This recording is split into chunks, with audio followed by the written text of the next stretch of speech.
Welcome to Enemy Planet. Internet haters being a government conspiracy. I had this idea that you meet those really ugly people. Well, you don't meet them. You encounter really ugly people in YouTube comment sections where people are just being really horrible and crass and just fighting with each other and slander and abuse and I hate you, you're this, you're that, blah blah blah. I had a theory that that's just the powers that be typing that shit. You've actually got 50, 60-year-old men working for the CIA.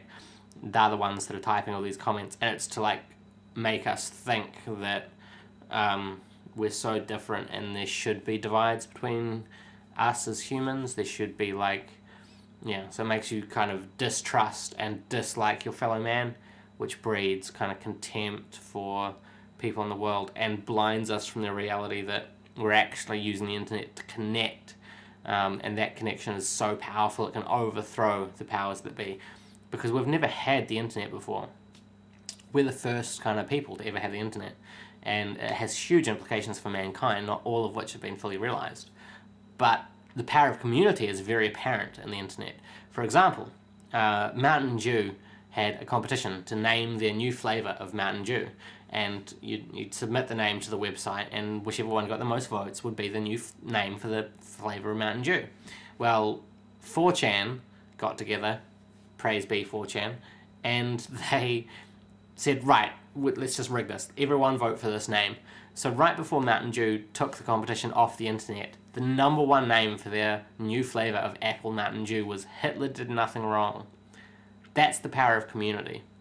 That is the power of people rallying together and saying, for this it was kind of a weird, obscure, pointless goal, but the potential of the internet is that we can rally together and change the things that really matter.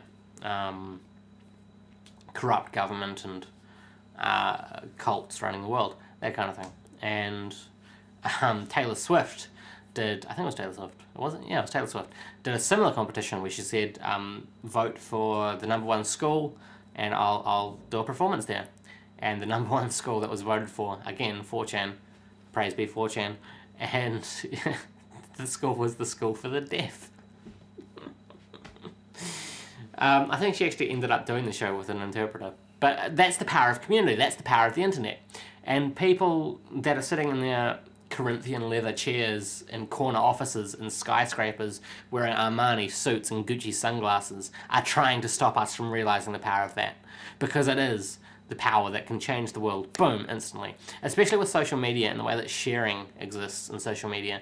All that happens once the petitions are up and running on a website. As soon as the petitions are created, as soon as the forum is made, social media will take care of the rest. You set up a petition, you send it out on Facebook, the web, that your friends send it to their friends, and that's it. It's done. Boom. Boom. You can get millions of signatures through social media. And once that, so all it takes really is a group of people to think, okay, we want to make a change, and take the time to understand the issues in the world, and then set up the pages for everyone to just click and be like, yeah, awesome, sign my name, boom, done. The only problem is the people that actually understand and are involved in politics from a citizen standpoint, it's a dwindling number. And obviously the corruption takes advantage of this. For example, the TPP, Trans-Pacific Partnership, which was going to screw over a lot of people. When that was released, it was released as a 600-page document. Because no one's going to read all that. The average person, I'm not average, no, I'm saying me, I'm well above average. Just kidding. The average person like you and me wouldn't sit down and read a 600-page document. And they would hide their agenda, just within it, with a lot of kerfuffle.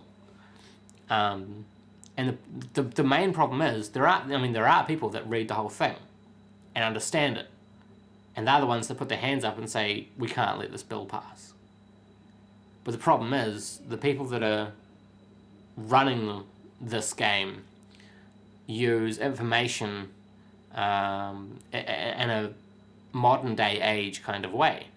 and that information is used in a sense of, we just want to hear something summarized, we want a pithy slogan, we want something that rhymes, or just a sentence. Make America great again. Donald Trump, I hope you fall somewhere in a cavern and eaten by a dragon. But make America great again. Just a slogan, just like a little, we just want like little bite-sized bits. And a lot of people out there will make their decisions when it comes to the elections or voting on any kind of movement with just the last thing they hear that sounded good to them. And the problem is, those people that give out the bite-sized morsels affect a much wider audience than the people that read the 600 pages and say, yeah, but in clause 7, you clearly wanted to step on trade or the net neutrality thing that was recent as well. So the people that are running it have a very loud voice in the world. And they use that voice with morsels in our brains to make us go, click, okay, that sounded good, let's go with that. And the votes don't matter. There's no differential between an informed voter and an ill-informed voter. They both have the same sway in the legal system. They both have one vote. And the people that read the 600 pages and understand it and say, world, take a look at this, their voice is like a whisper compared to the media. But the power of community can overcome that. If we rallied together, nothing could stop us. And that's the truth.